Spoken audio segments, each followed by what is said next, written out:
Ladies and gentlemen, boys and girls, podcast listeners of all ages, the following podcast episode is scheduled for one discussion about the topics related to the WWE, including the all-day, not the best segment. We're going to be talking about the Shining Stars. Me, as a fellow Puerto Rican, I'm still recovering from the fact that the world is conspiring against Puerto Rico for seemingly no reason.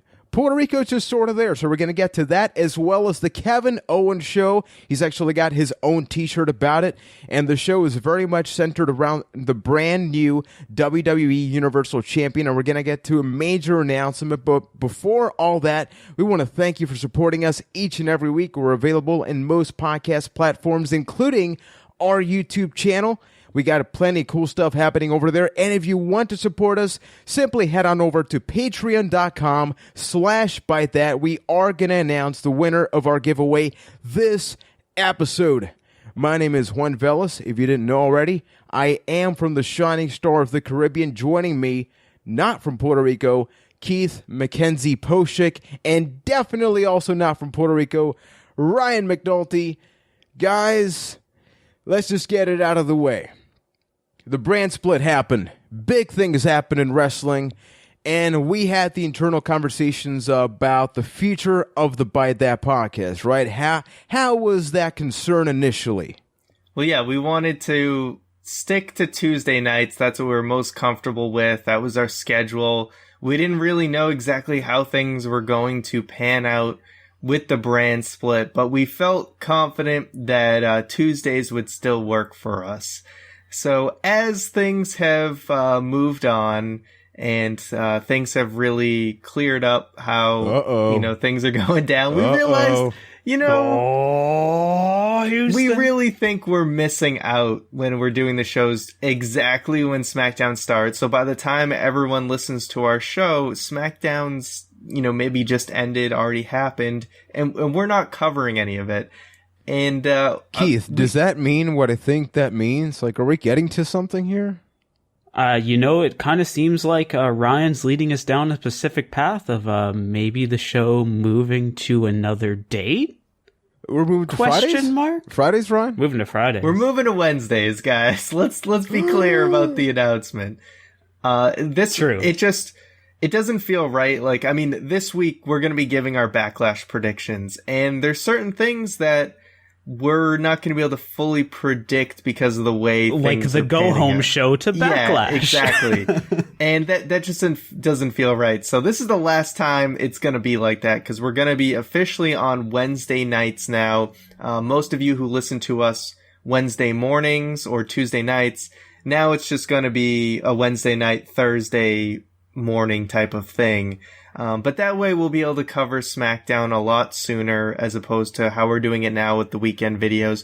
And SmackDown has largely been the better show, so it deserves justice and time on the podcast. Yeah, we're still going to do the pay-per-view reviews on the weekend, like Backlash. Ryan primarily does them right after the show. You can check those out on the channel.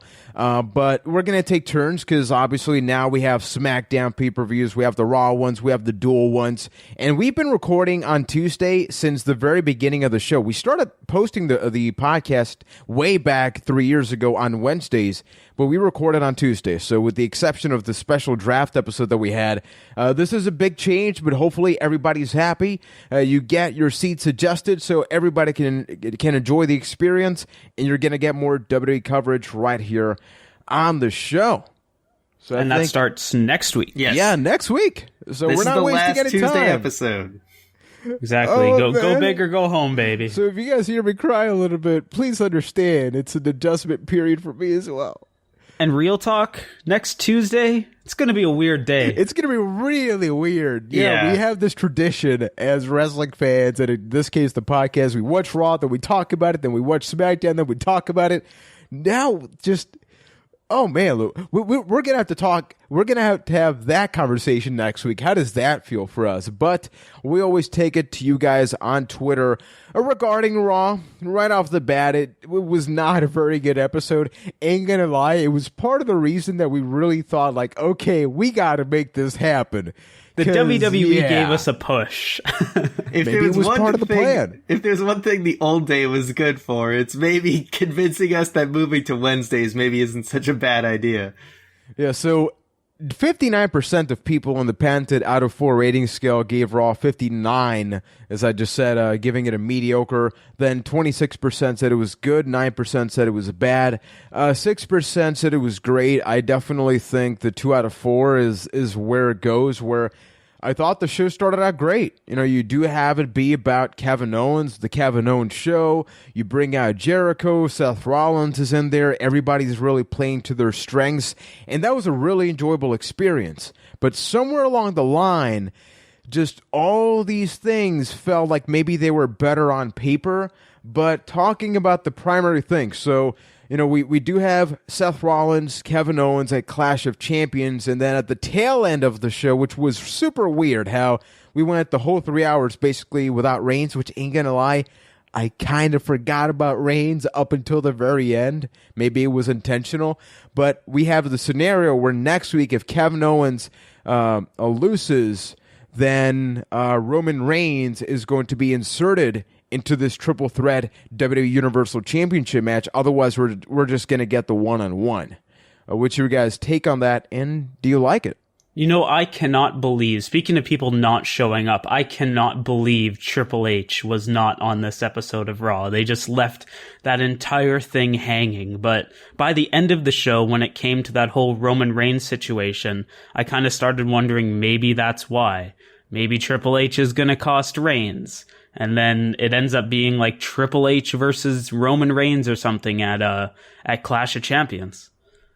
Yeah, this Roman Reigns thing, I didn't like the way they did this because it feels like he should be more gunning for Triple H, wanting answers, than necessarily just kind of showing up at the end being like, I want my title shot. Like, he should be more like how Rollins was, where he's just super pissed off and wants answers. So I don't like the way that they presented Reigns there. But the thing is, like, a lot of people get their panties in a bunch about Triple H not showing up. And I actually was totally okay with it. I like the fact that they're taking their time with it, even if we may get answers next week. But it was more like, you know, we get the craziness last week with Triple H showing up. Then we get the Rollins wanting answers, and then maybe we get the answer, or maybe we have to wait even longer. I like that it's gonna take time, and that they're not just rushing to answers and just, hey, we're gonna get a 20-minute Triple H promo where he just explains everything, and then that's it. The fact that they're drawing it out kind of keeps the intrigue there. Why? Why did he choose Kevin Owens? I mean, what is it if we just get the answer the next week?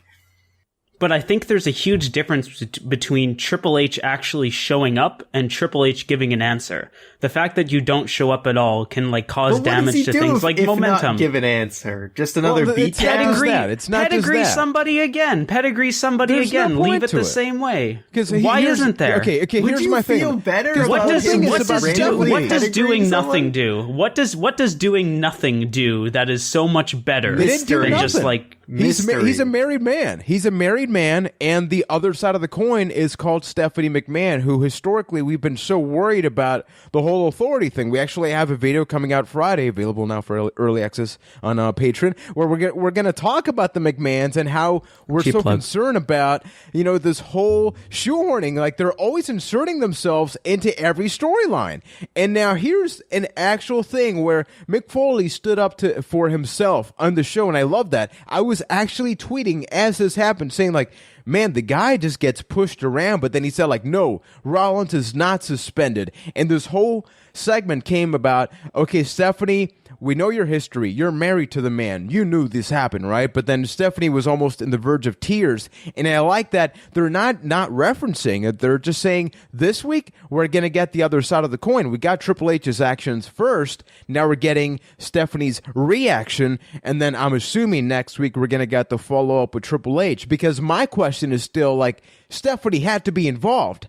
That to me is the part that I care about. Like, whatever, Triple H, he turns on everybody. That's not new to me. What's new to me is, like, can you imagine the scenario where Stephanie actually didn't know storyline was, which nobody's gonna buy. Like, they could try really hard, but it's different. No, I agree, because we did get development. We didn't get an answer from Triple H, but the development was Stephanie's denying that she had anything to do with it. And it could very well be the fact that she wasn't involved at all. I think there's a very good chance that she actually wasn't. Because, I mean, I feel like it's too cliche for her to, like, be behind it as well. And it really makes sense that Stephanie would still stick with Rollins over Kevin Owens.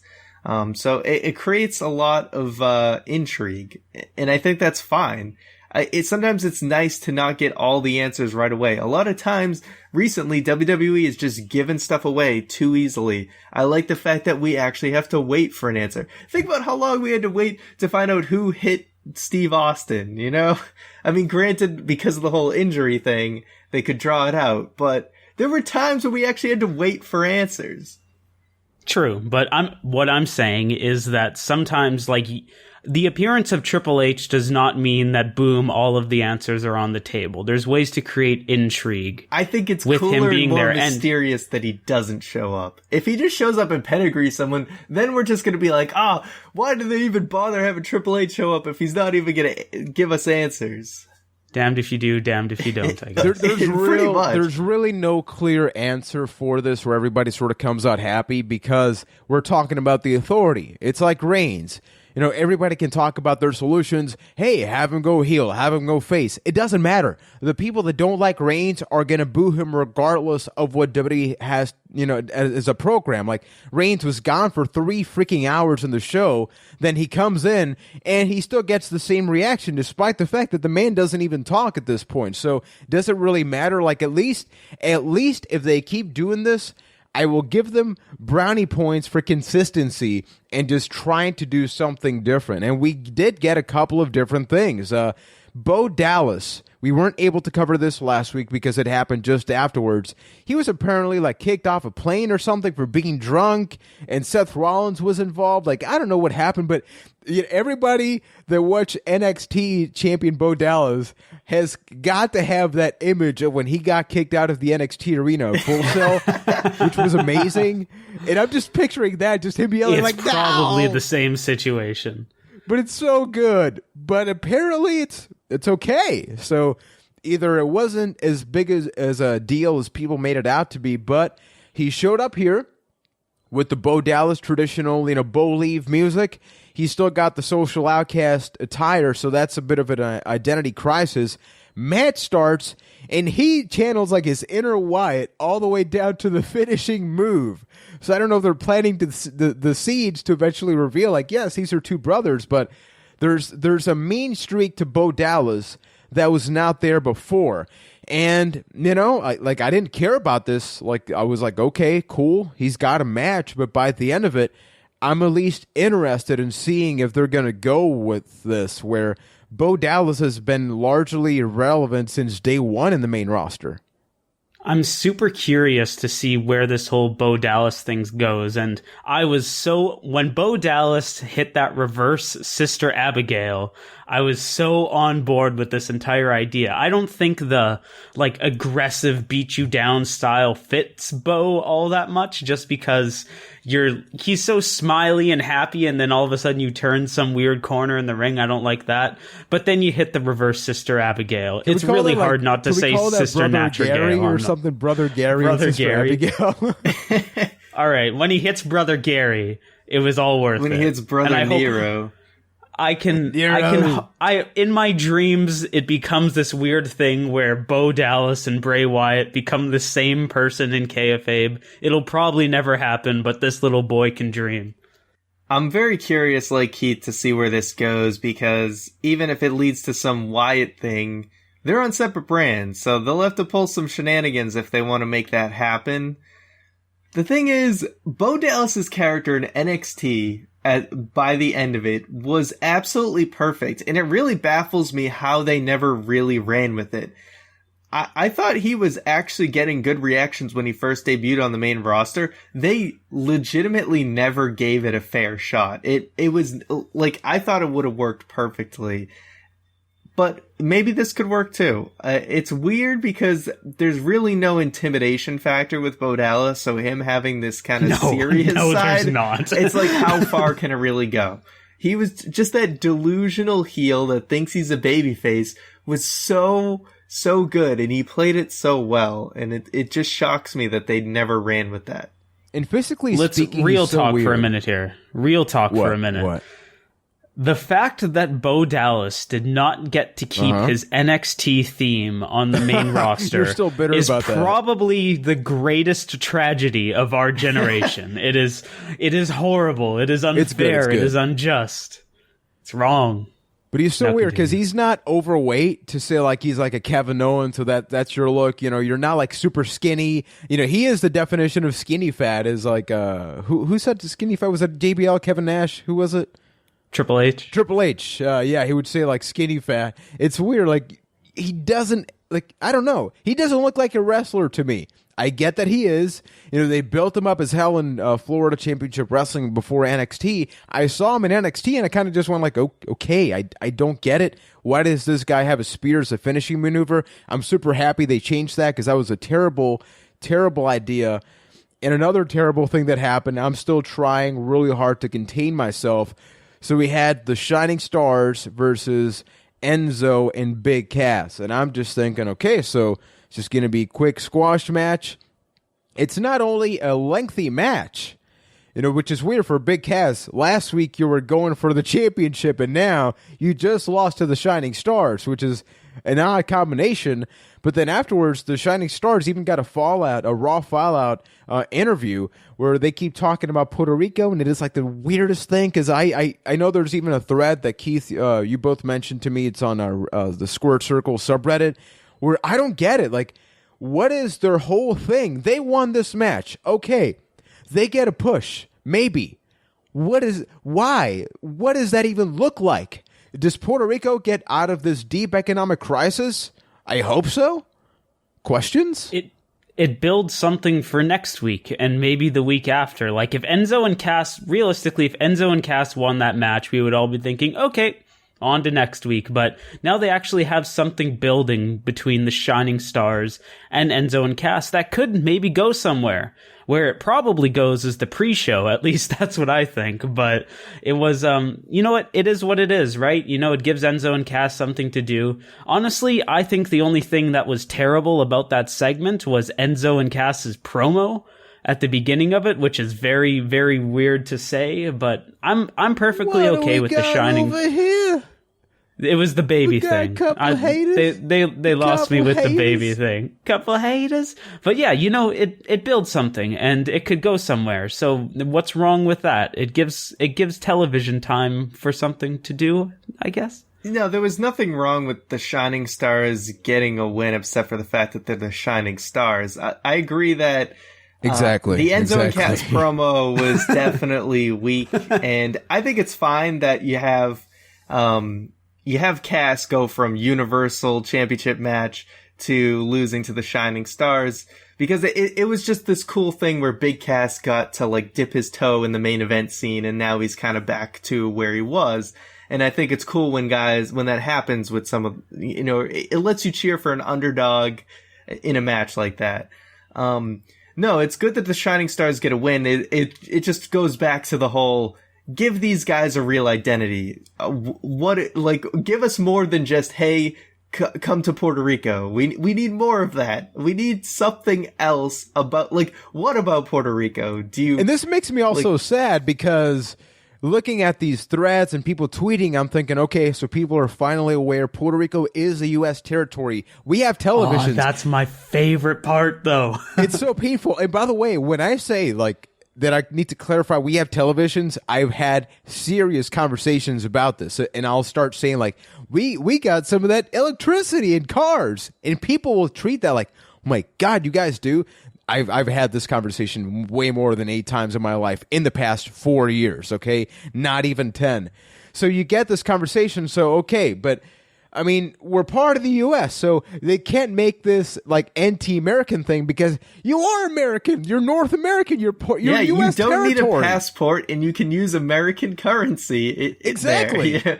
We don't have pesos. We don't use Robert De Niro. We have dollars. We have actual dollar bills. That's how I pay for my food, which I left my breakfast today at work. I was highly upset, but got a decent sandwich out of that. But the reason that I'm so skeptical about all this is that, remember when we said that they were making Darren Young great again, despite the fact that we even did a video saying that they were not? Talk about losing that steam. They had that steam, and they've been drilling down this whole... Remember Primetime Players, the tag team that never was, but then... You know, we're kind of really trying to capitalize on that. I'm reminded every week at this point. But nobody cares. And not only that, they stopped the whole Bob Backlund, Darren Young thing. Oh, Bob Backlund we're like just comes fully out in with this him. now. You did a hard transition, my friend. No, but the reason it's not that I even want to talk about that, but they're doing the same things with the Shining Stars, where for a while with Darren Young, we were all going, this is going nowhere. They do something the week we do a video, so we look like morons. They actually push him properly. We feel like, okay, and then they completely drop it. It's just, okay, we get it. Bob Backlund's fun. But guys, don't stop doing the video packages. That is the reason this is even a thing that works. That's true. But with true. Shining Stars, you don't even have the video packages. You get nothing. Yeah, okay, we can at least say the whole Darren Young, Bob Backlund thing had an identity to it. You know, Bob Backlund's this coach, he's really unorthodox, but he's trying to make Darren Young actually good. And then the Shining Stars are just Puerto Rico, but it's not, hey, Puerto Rico's way better than the continental US or something. It's like they kind of do that, but not really, because they're trying to give away like vacation tickets and stuff. And it's like they kind of trash the mainland US, but it's not like enough. It's not like Un-Americans or La Resistance. Like, it's not as in your face. So it just comes off as this, like, not even second rate, but third rate, sorta anti-American, but they can't possibly be thing. And that's like the whole issue. Damn you, colognes, but this is just how to say it. Like, this is just one win. Just because they won doesn't mean that this feud is about the Shining Stars. Like, at the end of the day, yes, the Shining Stars are going to go nowhere. They have their place on the roster, and it's near the bottom.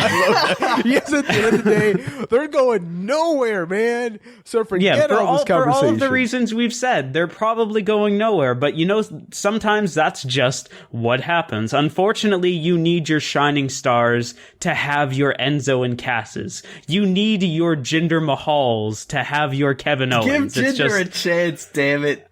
I feel bad for him. He is effectively more hindered than his last run, if that is even somehow possible. It apparently is. At least he had WLC in the previous run.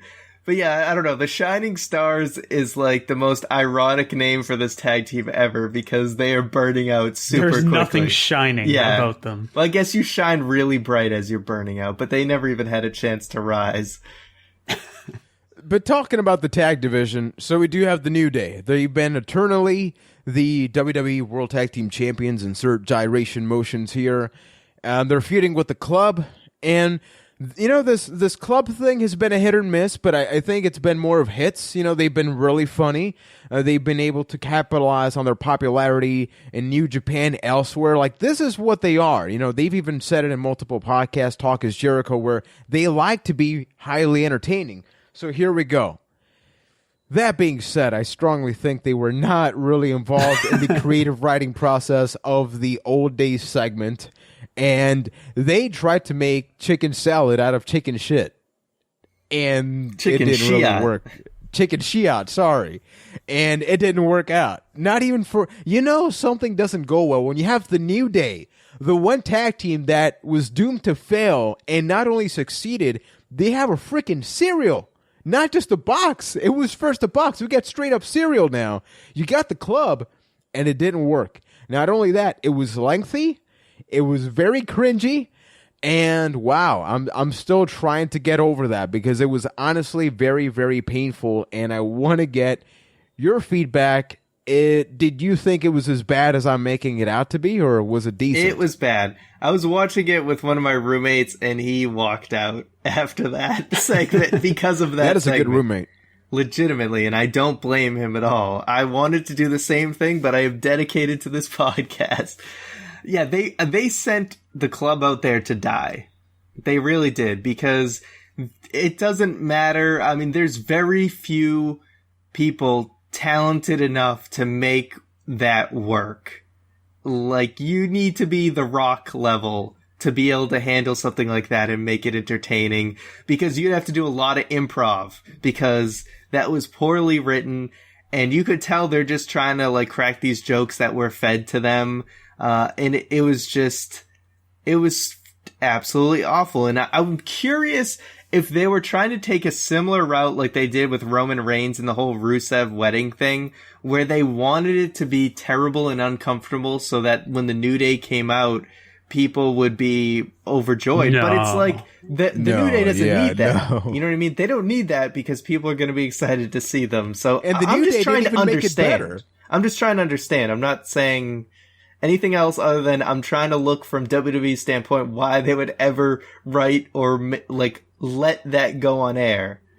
It's because that segment was the most old era WWE thing we've seen in a very long time. Like, you could have pulled that out of the Attitude Era or the time before that, and it would have seemed like it belonged there. It's just, we have moved on from that, thinking that the old people pooped himself jokes were funny, and moved on to, like, different things. And it's just one of those things that popped up. It was terrible, and hopefully they learned their lesson from it. What I want to sort of just leave this in people's minds is the question of, who was this for? So the New Day caters to pretty much everybody. Same thing with the club, but then you have jokes where it's about two men, battling with each other's kendo sticks in a sword battle. We're pretty much talking about, hey, let's touch the each other's tips. Like, those are the jokes that were straight up said on Raw. Now, for kids, they probably are very confused because they don't know what we're talking about. I can tell you exactly who it caters to. There is a rumor going around, I don't know if this is true or not, but when Kane was making See No Evil, the original See No Evil... I don't like where this is going. Vince McMahon wanted him to kill people with his penis. I remember that reading that somewhere online. That is exactly who it caters to. People wonder about Batista's, but apparently the real answer is Kane. It probably catered to Mr. Vincent Kennedy McMahon. That's who. So sad, though. I get it. Every now and then they got to have the "this is your life." We just talked about The Rock, but there's a reason that you do it, and that is not the reason. And I think it hurt everybody because not even the New Day at the very end, they're just sort of dancing, and even the crowd's sort of going like, okay, Big E's doing his gyration thing. Like, that's fun to watch, but it was a very painful segment, unfortunately, with two highly, incredibly talented tag teams. These are the trailblazers, or the real carriers of the tag team division on Raw, yet here we are, unfortunately, talking about it in this way. And I found the article I was referring to. Just Google "See No Evil, Kane, Penis," and you'll find the article. Okay, very in that important. order. Please do not search "See No Evil." Make sure safe search is on. And you'll find an article from 411mania.com. Thank you, Keith, for that clarification there. Quick tidbit here. We do have this whole thing between Nia Jax, Braun Strowman, the jobber battles.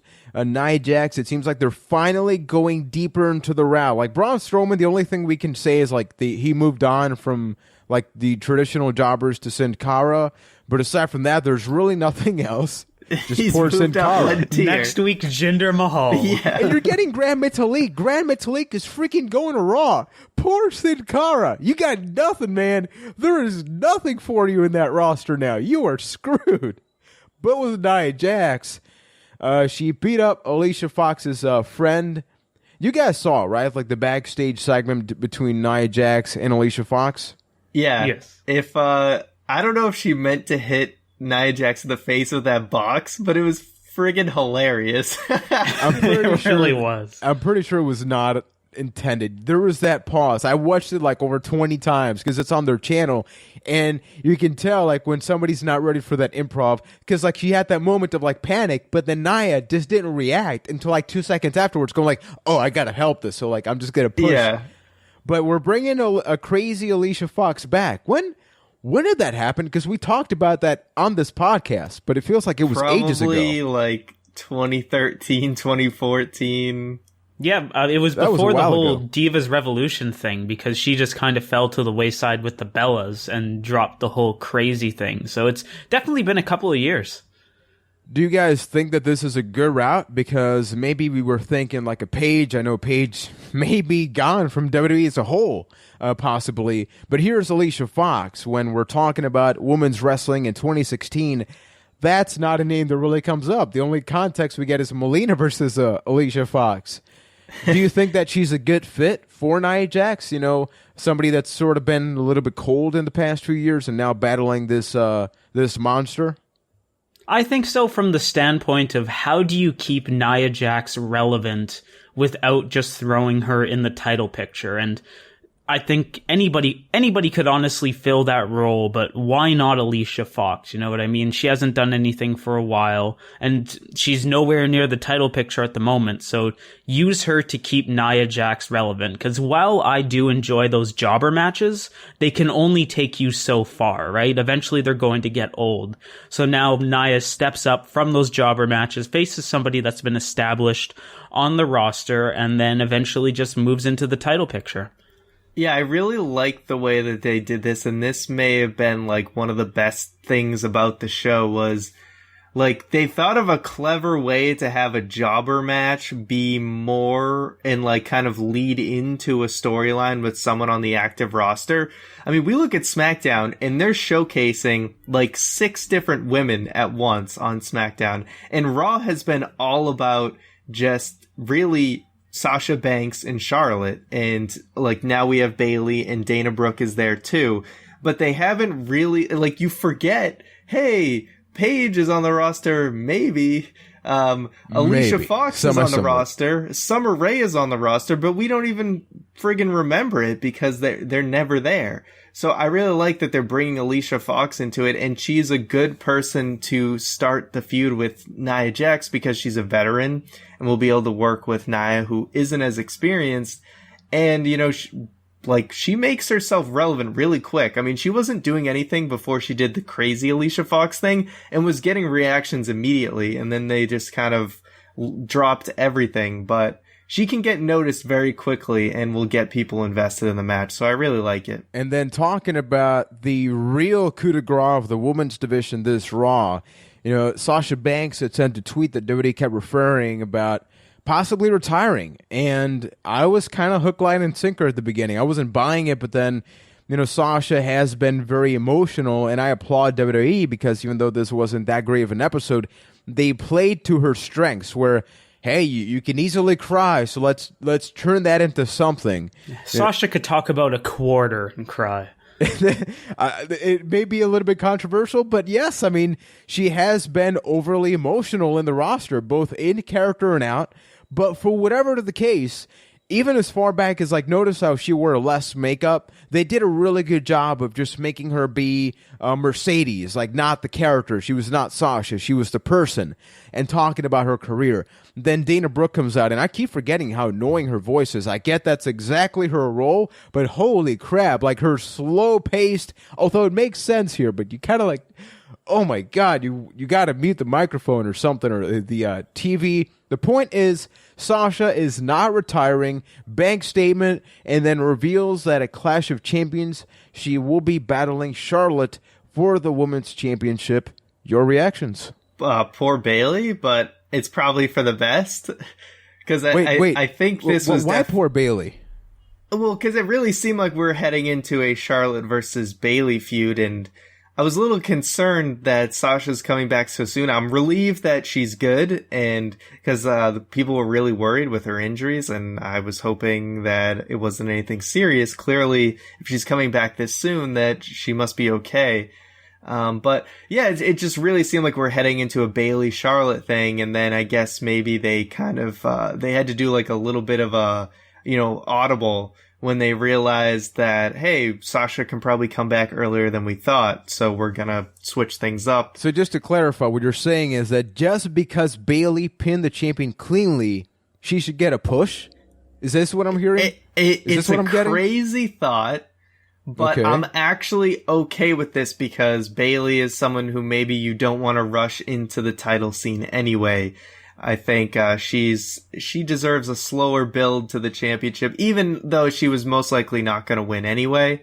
I like that now she isn't going to be rushed to the title scene, and we can kind of get the rematch that we want to see. Yeah, I mean, I'm basically the exact same mindset of you, where, it kind of sucks that Bailey is kind of get pushed to the side. Like, we might end up seeing a triple threat match. We don't really know. They haven't really said for sure. It could turn into a triple threat next week, but it is cool that Sasha is healthy, is ready to come back, and is like ready to go right for the title again.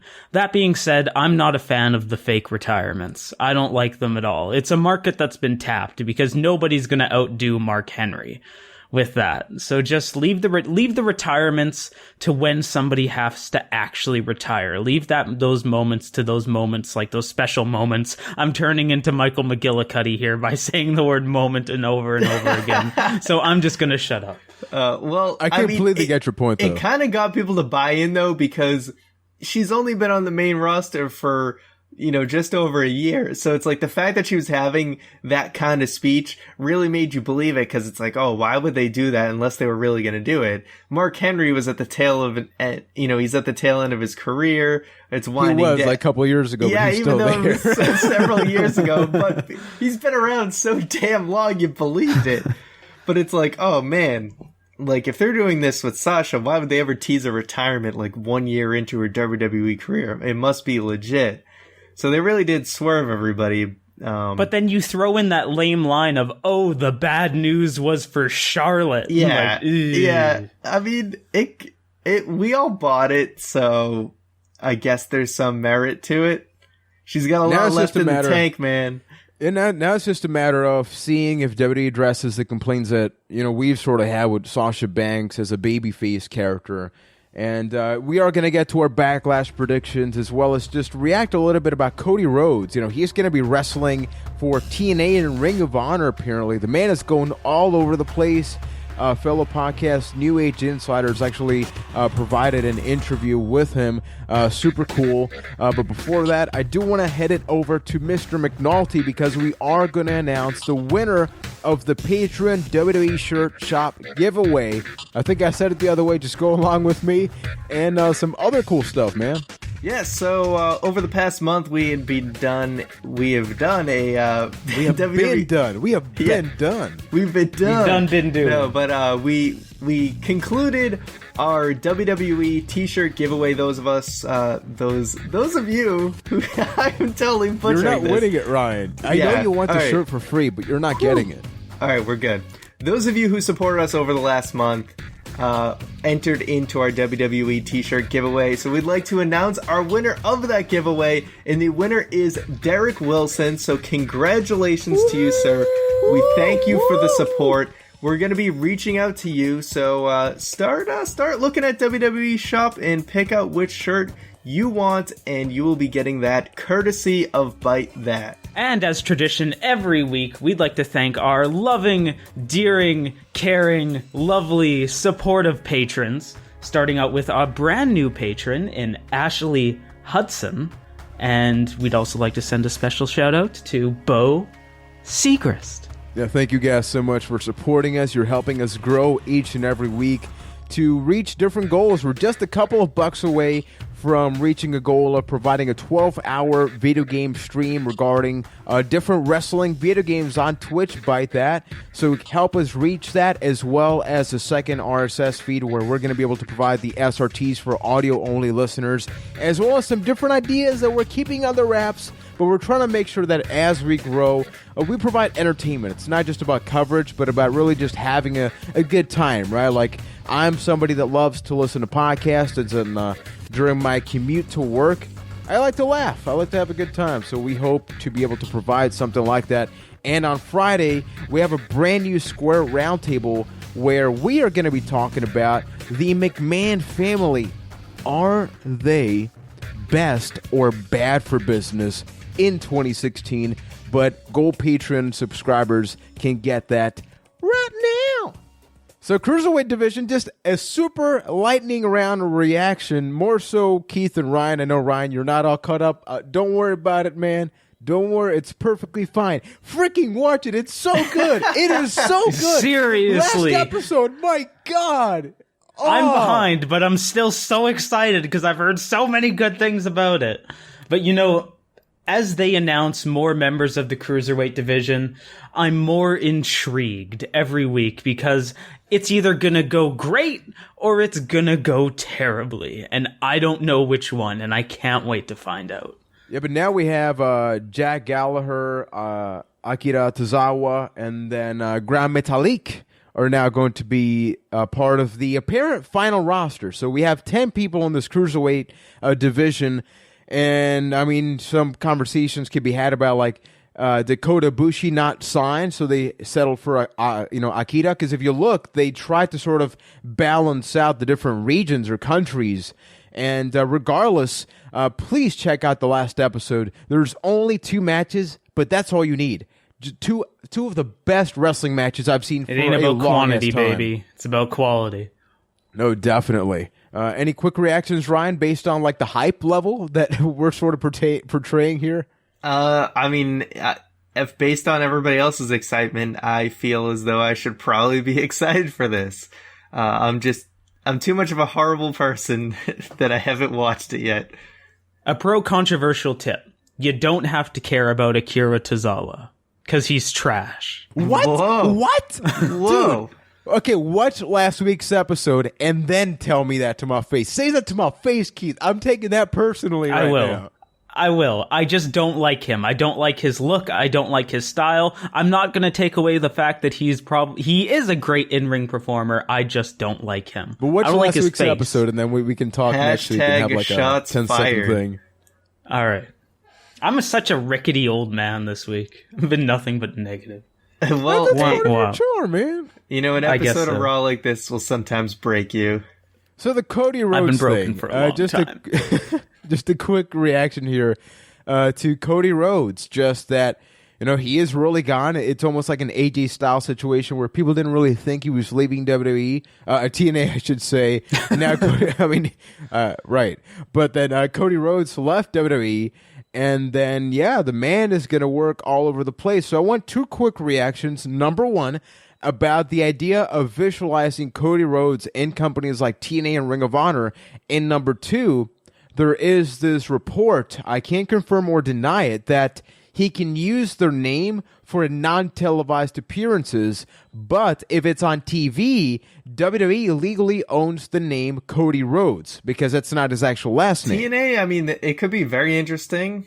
There's a lot of cool matchups. I mean, I'm sure Cody Rhodes versus EC3, Cody Rhodes versus Broken Matt Hardy. There's a lot of cool things that can go on there. So he's going to be able to do TNA and Ring of Honor. Maybe I'm just years and years in the past, but I know there was a kind of a falling out. No, they definitely don't allow that. But what? when you're Cody, they don't allow that historically. Oh, but so when you're Cody because Rhodes, he's such a name that he kind of has carte blanche to just do whatever he wants, which makes sense, and that's really cool. Because I would actually feel a little bummed out if he was sort of just locked into TNA, because he's kind of got this whole world tour thing going on, which is really cool. So I wouldn't want to see him limited to just TNA if he's kind of going out and essentially wrestling the best in the world right now. Exactly. Good for Cody. He's out there doing different things, hopefully making some good money. And like Ryan said, there's some good matches to be had with all these different promotions. So as long as Cody's enjoying it, as long as he's having fun, let Cody do Cody. The whole Cody Rhodes thing did come as a bit of like a surprise or shocker, but it does make sense. It's weird. It's like the joke we always make about, oh, what's Dustin Trail doing in the Impact Zone or something like that. But I'm curious to see what turns out from that. I'm assuming he'll just switch to like his real last name simply because people know who Cody Rhodes is. He's already had matches with Kurt Angle, so he's getting these weird. He's a recognizable face. Yeah, exactly. So it's like Team 3D, right? When the Dudley Boys changed, now they're back to being Team 3D. It works. There's ways of getting around it, and he's built up a name to the point where it doesn't really matter. But please check out New Age Insider's interview with him. It's pretty quick throughout their latest podcast episode, but it's a really good insight about the frustrations that he had as Stardust, which we know that is something people really didn't love too much during the end of his career. He may apparently not be that big of a fan of Triple H, if we were to infer something. Yeah, there's a little comment in there that can easily be stretched out to many different things.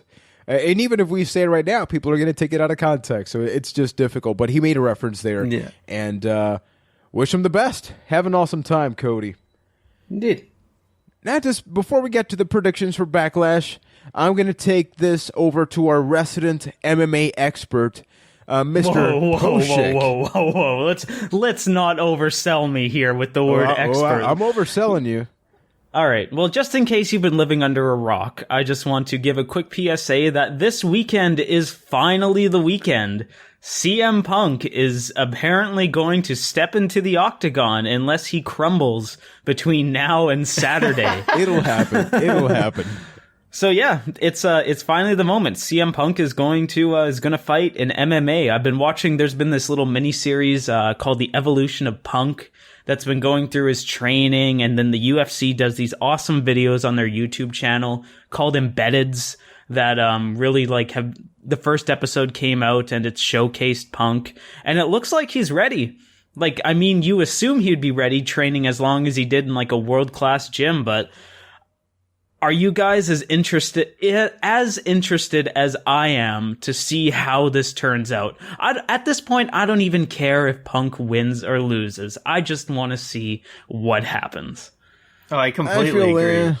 I've been waiting for this since he said he was going to be at UFC, because when he announced on, did he announce it on Cole Cabana's podcast or something? Or news came out around the same time. It was so long ago. Yeah. Yeah. That basically he was projected to fight that summer or something, and then it gets delayed an entire year. So we've been waiting a very, very long time to see this, and I just want to see him fight. And it's going to be super interesting, because he's really a guy who is in a unique circumstance, because Lesnar had been doing amateur wrestling and that type of stuff his whole life, where Punk is really the true, total WWE, and now just transitioning into fighting. So there's no one really that's kind of had this, and no prior MMA fight experience. His first fight is in UFC. So it's pretty wild, and I'm super curious to see how it turns out. But he has been training at a world-class gym. Yes, he has. So he looks good. He looks like he can hold his own. He looks like he can fight. But there's that great quote from Mike Tyson, I'm probably paraphrasing here, that everybody has a plan until you get punched in the face. So we'll have to see what happens. I kind of felt like it died down a little bit, the interest that I had, but yeah, I'll check it out. Whether he wins or loses, I don't really care. Whether he wins or loses, please come out to Cult of Personality. That will not happen. I hope so. That will not happen. He has to. God, I'll mark out so hard if he comes out to Cult. Is AJ Lee going to come down skipping? I don't think so either. So just he should let's come get to the AJ Backlash Lee's predictions. Oh my! Okay, see now that I could get behind. Let's light it up, and then he just comes out. Him and Big E Langston, the true champions of that theme. Never forget. Never forget. Now, we are going to do some very, very quick Backlash predictions simply because we are recording before SmackDown. So most of these things could change or be modified in a way that when we say and this will never happen again. Never. So we may sound like fools. I have justified. First match, Intercontinental Championship, The Miz versus Dolph Ziggler. I'm just going to put my hand or my palm on my face and say Colonel Sanders will probably beat the dumb chicken. Well, you know, at SummerSlam, the Colonel went over on the chicken. I think it's the chicken is going to retain the title. I think The Miz has got a lot more momentum than Dolph Ziggler right now. And Ziggler, he didn't win that WWE title match, and I think it's all downhill from here. Same thing, I think, with everything that's happening around The Miz and the excellent promo that he cut on Talking Smack in multiple occasions now. He can't drop the title. And Ziggler, dude. Now we go to Randy Orton. Randy Orton versus Bray Wyatt. Who's coming out Randy on top Orton's here? going into a rematch with Brack. So I don't think Orton's going to lose this match. So I think Bray Wyatt's just an unfortunate victim of momentum. Oh, Bray Wyatt. Nothing changes, seriously. I'd like to retract a part of my previous statement. Bray Wyatt is not a unfortunate victim. Bray Wyatt is the unfortunate victim of momentum. Seriously, Randy Orton will win this. That is my prediction. Bray Wyatt, we've had this conversation too many times, but let's be real here. This guy is probably the biggest wasted opportunity of the last 10 years, maybe. I mean, this could have... second to Bo Dallas's theme, damn it. No. This is let's just take a pile of money and just burn it and never get it back, because he could have been a key part of anything. And he's just never, we've had this conversation too many times. He's never going to have credibility because he always gets thrown into a match. Ryan. It's okay. Yeah. He always gets thrown into a match where the other guy needs to win more than him, and he needs to win more, but he doesn't get it. And he's just, nobody takes him seriously. Ever. There you go. So for that, I also believe that Randy Orton is going to win.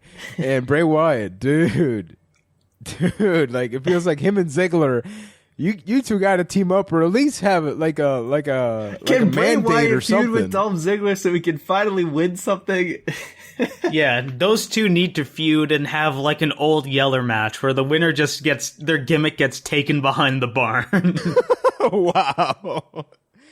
Okay, now this is an odd one to choose because you listeners out there know way more about this than we do right now. So for the tag team championships, it is either American Alpha or the Usos, which you clearly know who won by now, versus Heath Slater and Rhino, or the High Bros. I'm just going to say it's got to be the American Alpha and Heath Slater and Rhino, because otherwise I don't really see this. Can we agree on that part? I'm kind of leaning more towards American Alpha versus Hype Bros. Well, if there was ever a match that would make us want to move the show to Wednesdays, it is this, because we literally don't know what it's going to be. Everybody's yelling at us right now. Keep in mind, we will be moving to Wednesdays, so next week, so this won't happen again. Yeah, I'm thinking it's American Alpha versus Slater and Rhino, and I am saying that Slater and Rhino win. Heath Slater gets his SmackDown contract. What if there's some form of collusion and it becomes a fatal 4-way tag team match? What if that happened? People already know about that. But people already know that you're wrong. True. Oh my That being goodness. said, I agree with Ryan's prediction that he's... Oh, wait, no, I can't actually do that. But you made a very good point, so maybe I'm redacting my Hype Bros prediction and saying Heath Slater and Rhino versus American Alpha, and Heath Slater and Rhino do win. It seems so obvious for American Alpha. Keith was so confident in his first pick, huh? Yeah, and that's what I get. Excellent Never prediction. Again. excellent. 5 out of 5, man. I'm also going to go with Heath Slater and Rhino. Now, 6-pack challenge for the Women's Championship of the SmackDown Liveth. Alexa Bliss, Becky Lynch, Carmella, Naomi, Natalya, or Nikki Bella. Who's going to bring it? It really seems to me like Nikki Bella is just the prime choice. She just came back from the injury. She has been on the main roster the longest and seems like a good first pick to establish the division. Even though Becky Lynch will probably, in the long run, be the true face of the women's division on SmackDown, I think Nikki Bella is a good start. Mm-hmm. You know, with all the recent character development and changes that Carmella has gotten, I want to go with Carmella for this one. Maybe Nikki Bella's about to pick up the win, and then Carmella, throws her out of the ring or does something dirty to her that ends up costing Nikki Bella the match. So I'm going to go with Carmella. Keith with the Juan prediction. I'm going to go with Becky Lynch. So all three of us, that really doesn't happen often. We have honestly, this is a very predictions. difficult match to call because with women's matches, anything can happen more than any other match. So that's very true. But all of us have our justifications. Nikki Bella for the history that she's had in WWE. You know, Keith with the transformation that Carmella just had. And then I'm going to go with Becky because Becky has had the short end of the stick for quite a while, and I really do think it's a matter of time that she really gets the championship and has a lengthy run with it. Now, main event time, the champion Dean Ambrose defends against the phenomenal one, AJ Styles. I can't really go against the video I made this past weekend about SmackDown, and I really think AJ Styles is going to become WWE champion. Dean Ambrose has had a pretty good run, but I feel like nobody is really as on fire right now in WWE as AJ Styles is, coming off that amazing match with John Cena, and he's just knocked everything out of the park that's been given to him, save for the whole Jericho feud. Some of the matches were a little off there, but nevertheless, AJ's just been on fire, and it just seems like the right time. Exactly. Dean Ambrose has had an amazing title run, but nobody has more momentum in the company right now than AJ Styles. He got the second win on John Cena. He's probably the first to my math that's gotten that. So he's on fire, and I think he's going to win the title. Now seems like the right time for him to win it and then John Cena to come back and take it. Oh man, we were doing so good. But I agree completely. AJ Styles is on fire. He truly deserves the championship, much like Becky Lynch, a lengthy championship reign. Where does this leave Dean Ambrose? The benefit is that now we move on to Wednesdays, and we can talk about that next week. So we're going to be talking about that. And something else that we truly love is that, week to week, this is not going to change.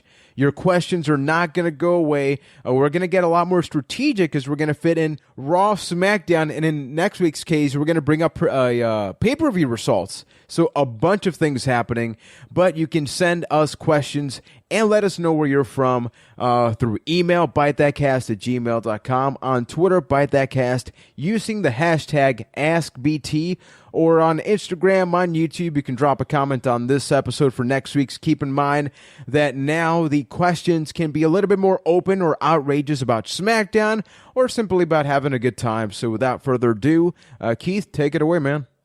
All right, so our first question comes in this week from Peter D., who asks, Aloha, guys. Aloha. Over the past month, I've noticed that Roman Reigns continues to confront people he has a problem with after they've already had a match. He confronted Rusev after his match with Mark Henry, he confronted Rusev after he fought Cesaro for the US Championship, and then last night with Kevin Owens he did the same thing.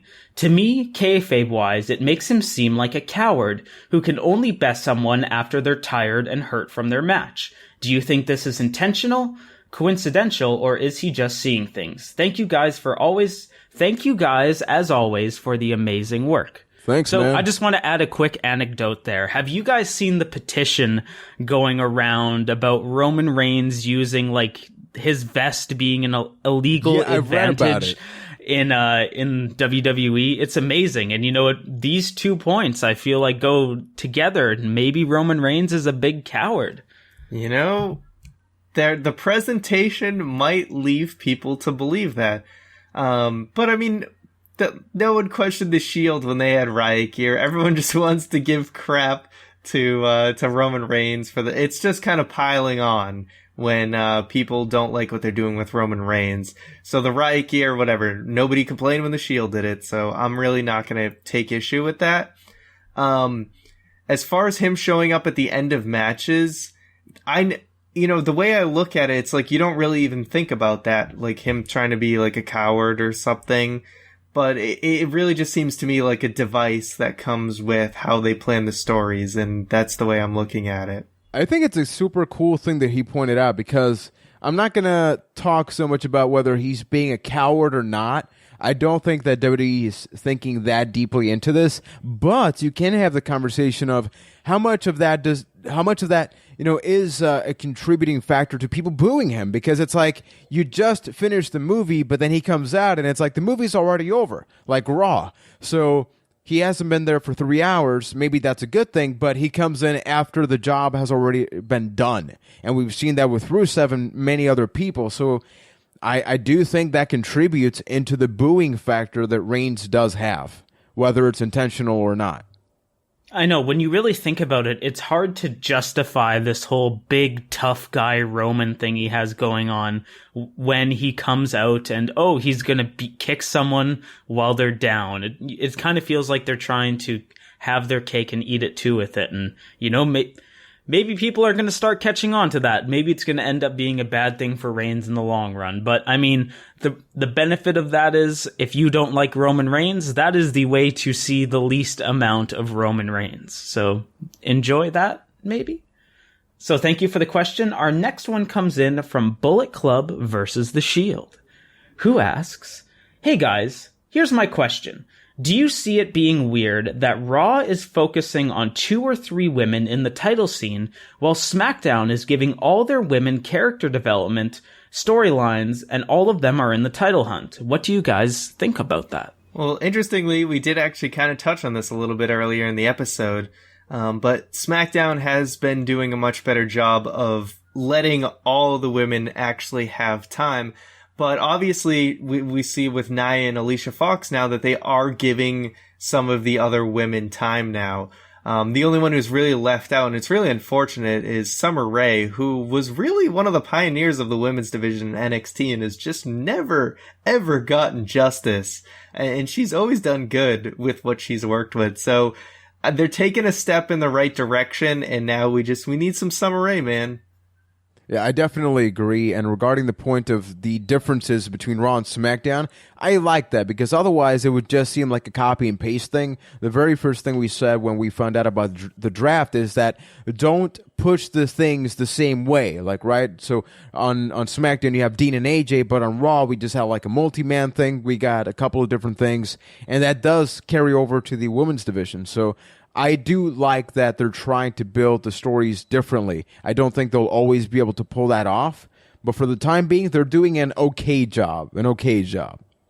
Exactly. We've been trained as wrestling fans to really think that if you're not in the title picture, you are somehow losing character development, because I think Raw's done a very good job building Nia Jax. It's not in your face about it every week, but you still know that Nia's there. Nia is getting TV time, and in the back of your mind, you know that Nia Jax's time will come. So they've been doing it in a very good way. Like, they've been building most of their women's division just in very different ways. And I think it works on both shows, because if they were doing the same thing on both shows, like Juan said, it would feel old and stale very fast and benefit absolutely nobody. So thank you for the question. Our next one comes in from Liam V, who asks, "Hey Keith and Juan, I've got a question. What's the worst finisher name you can think of? Mine has to be The Worm. By the way, when you're done Pokemon hunting, hello Ryan." I didn't do it today, alright? No Snorlax has showed up, so I'm here. Hopefully the show hasn't been a Snorlax. Oh, man. I'm going to steal my answer from Ryan for a conversation we had off air and say the Visagra. If we're only going by worst name, although the finishing move is pretty bad as well. Okay, that's really bad, but the name, Visagra. Tell that to a non-wrestling fan. Yeah, man, he hit him with the Visagra. You're like, whoa. That's TMI, man. Don't give me that much information. So I'm going to go with that. It's really tough because at first I was thinking, just horrible finishers, because the Worm is not only one of the worst names for a finisher, but it's also one of the worst finishers just because of all this theatrics for a damn chop to the freaking neck, where one of the greatest finishers of all time that Scotty 2 Hotty never utilized was the double bulldog that he did beforehand, because it took so damn long for him to do the chop. It's like the Rock spine buster. Yeah. You could get a 10 count with that. Yeah, they stay down so long that you might as well have just pinned them after that move. I can't think of a finisher name off the top of my head, but one name that's just kind of dumb, actually two now have come to mind. I've just never liked the whole Irish curse backbreaker. Like, it's just like, does it have to be an Irish curse? Like, it just seems very forced to me. White noise. Yeah, like both of those names, it was just like, why do those moves need names? Like, who else in their their comeback sequence had like every single move named? And the other one for the hilarious name, and it's also not a finisher, is you gotta go with Vintage Orton, right? I mean, it's people essentially just call it Vintage Orton, like such the a hanger of powerful DDT. move. But there you go. It's called the Irish curse backbreaker because when Sheamus hits you with it, he curses you to feud with him for the time being and destroy all of your character's momentum. You are cursed to have your momentum destroyed. But yeah, I'm not really thinking of any finishers off the top of my head that I just straight up hate the name of. I mean, there have been very dumb finishers, like your generic complete shots or your overdrives and whatever you want to call those. The Mizzard of Oz is almost so bad it's good. Yeah. I don't know. We're going to have to come back to this eventually. Yeah, it's tough. Yeah, it is tough. I remember that Alexa Bliss had the Sparkle Splash in NXT, and I hated that name. Once again, so bad. It's good. God, I know there's some bad ones too, and I can't think of it. It's the ones that have no, originality behind them, like the Great Khali's chop, or the brain squeeze, or vice, or whatever he did. Those are some dumb stuff. But nonetheless, thank you for the question. Our next one comes in from the True Prince of Pro, who asks, every commentary team in wrestling seems to have at least one commentator playing the heel. So, I was wondering, besides the Cruiserweight Classic, has there been a good commentary team that didn't have a heel commentator? Was Taz heel a lot on SmackDown? I think he cheered for the bad guys, but I wouldn't call him a heel. He was still happy, cheery, but he would just hey, somebody's doing something bad. I like that guy. I'm Taz. Yeah, that seems like the most obvious option for a while at least. Yeah, I feel like Taz wasn't always heel, and I thought they had a very... Michael Cole and Taz on SmackDown had a very good balance that I liked. I mean, you could even just go with Joey Styles' solo commentary. Or, that's a bit of a cop-out answer. No, never forget the greatest commentary team... I almost got the names mixed up. Mike Tenay and Don West. Oh, yeah. Such an outstanding five-star team. Juan, when Don West turned heel, didn't it make it so much better? No.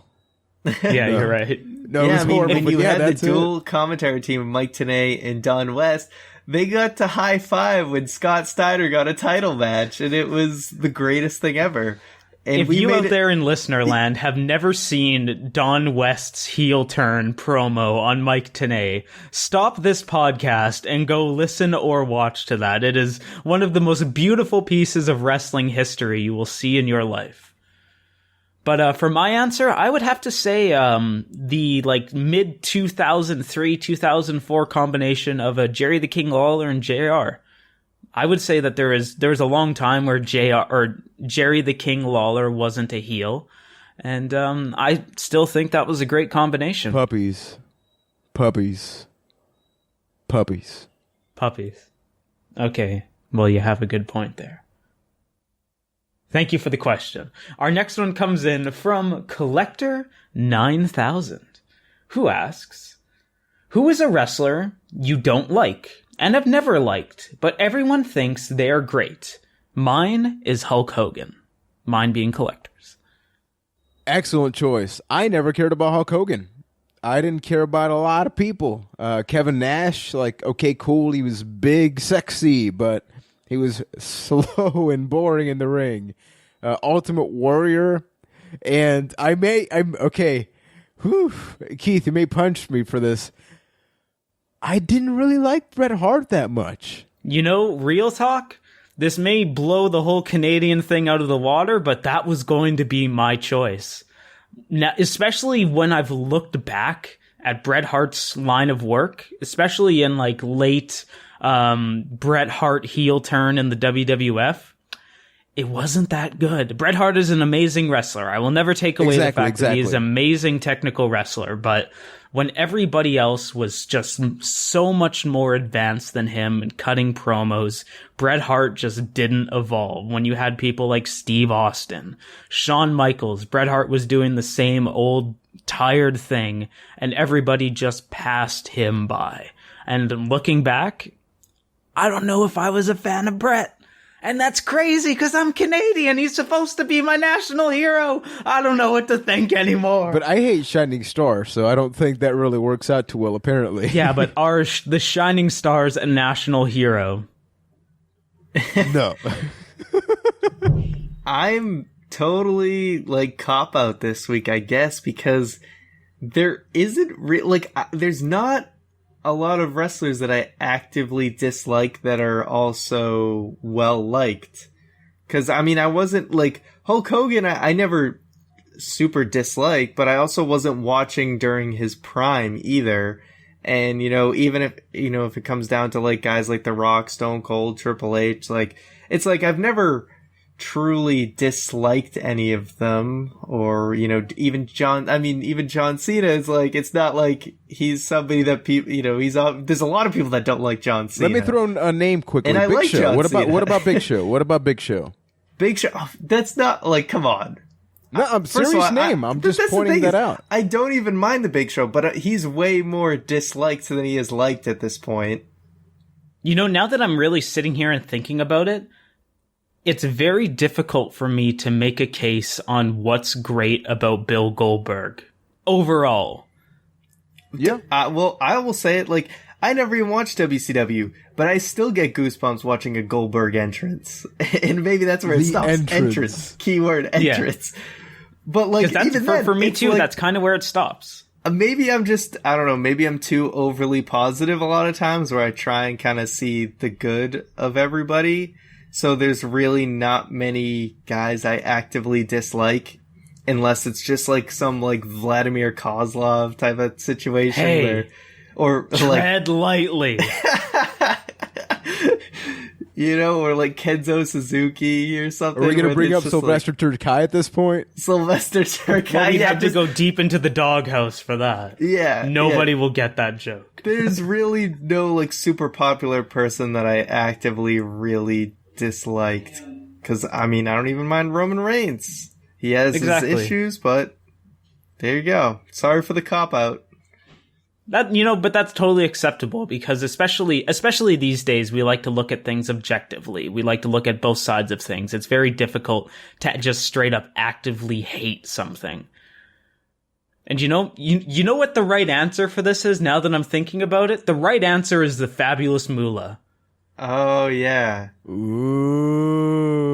And I'm just going to leave that one there. Yeah. So thank you for the... Yeah, no, do your... What I'm going to say is, if you want to find out more about that, just do your research. Yeah. All right. Yeah. I'll accept that. So thank you for the question. Our next one comes from Barnaballs, Barney Johnson, who asks, what are your guys' favorite movie franchises? Mine are Lord of the Rings and Pirates of the Caribbean. Love the show. franchises. So, just throwing a couple. I like the favorite Bournes. Shane Douglases. Yeah, Shane of the Douglas. movie world. He was good in ECW, WCW. Not feeling it too much, you know. In the Walmart. Oh, I didn't say that. Oh man. Oh, was it man. a Target? But anyway, the point being, I'm only making this worse, but the point being, I'm just going to say, like, the Bournes I liked. Definitely. I love Lord of the Rings. Evan especially. Evan's really good. Evan Almighty. No.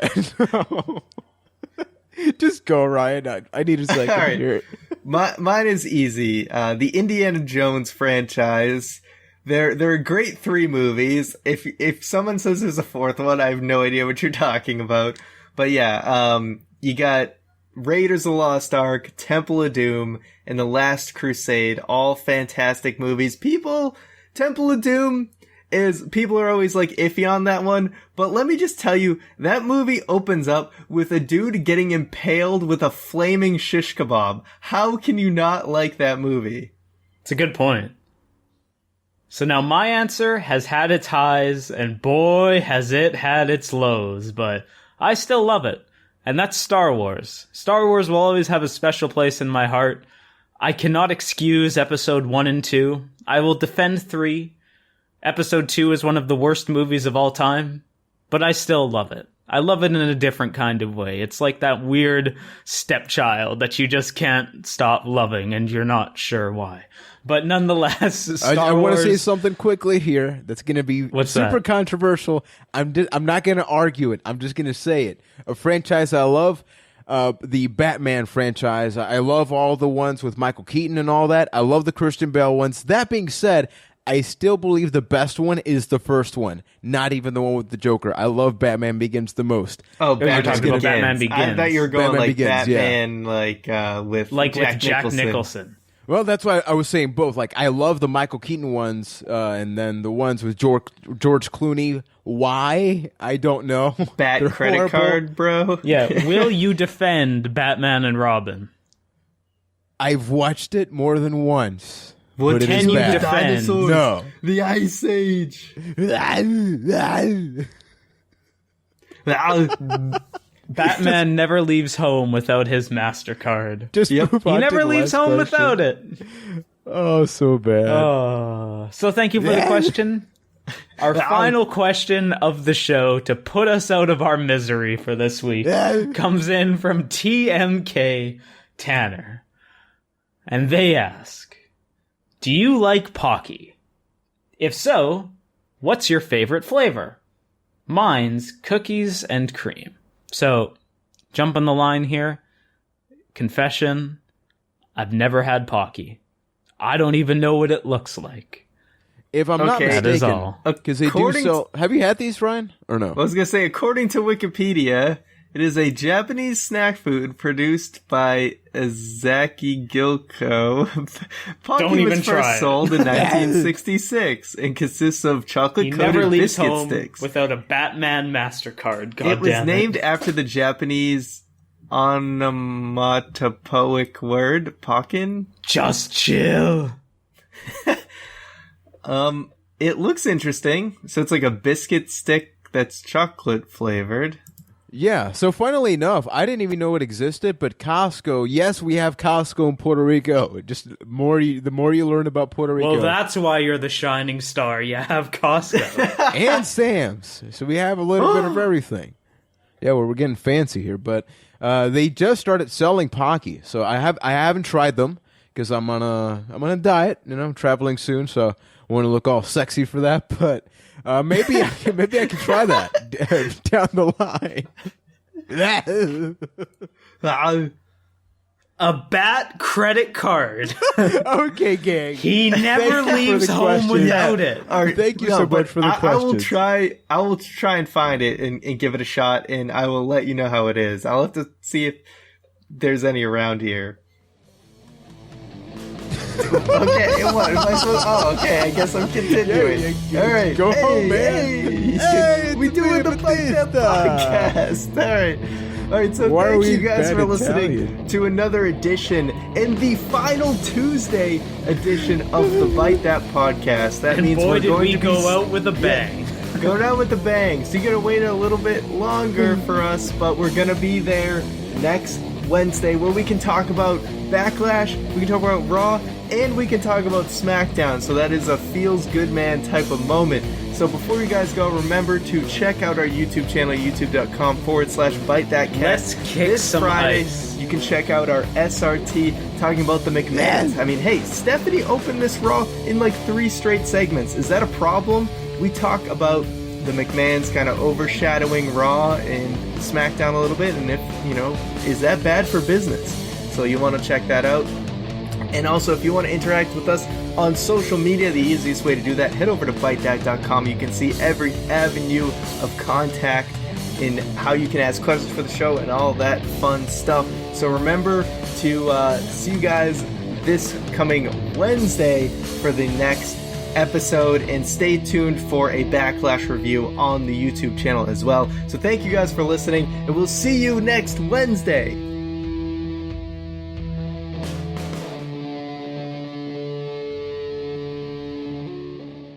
A bat credit card. Ah, ah.